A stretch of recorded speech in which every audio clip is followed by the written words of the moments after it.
சைனாவிலேருந்து import பண்ணி தான் நம்ம யூஸ் பண்ணுறோம்.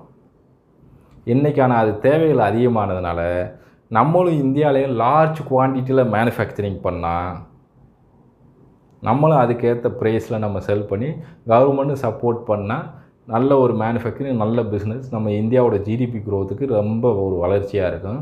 அதுக்கப்புறமா நம்மளும் அதே மாதிரி மல்டிநேஷ்னல் மார்க்கெட்டில் பெனட்ரேட் பண்ணலாம். அவங்க பல வருஷத்துக்கு முன்னாடி இன்ஃப்ராஸ்ட்ரக்சர்லேருந்து எல்லாமே ஸ்கில்ஸு எல்லாமே செட்டப் பண்ணி வச்சதுனால லாஸ்ட் இயர் மட்டும் பார்த்திங்கன்னா 8,000 கிட்ட பேட்டன்ட் ஃபைல் பண்ணியிருக்காங்க. 7,787 கிட்ட இருக்கும். கிட்டத்தட்ட 8,000 பேட்டன்ட் ஃபைல் பண்ணியிருக்காங்க அவங்க மேனுஃபேக்சரிங் ரிலேட்டட் பேட்டன்ட்டை.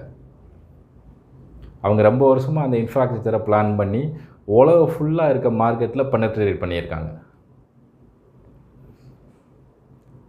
மொத்த உற்பத்தியில் 30% சைனாவோட ப்ராடக்ட்னா பார்த்துக்குங்க.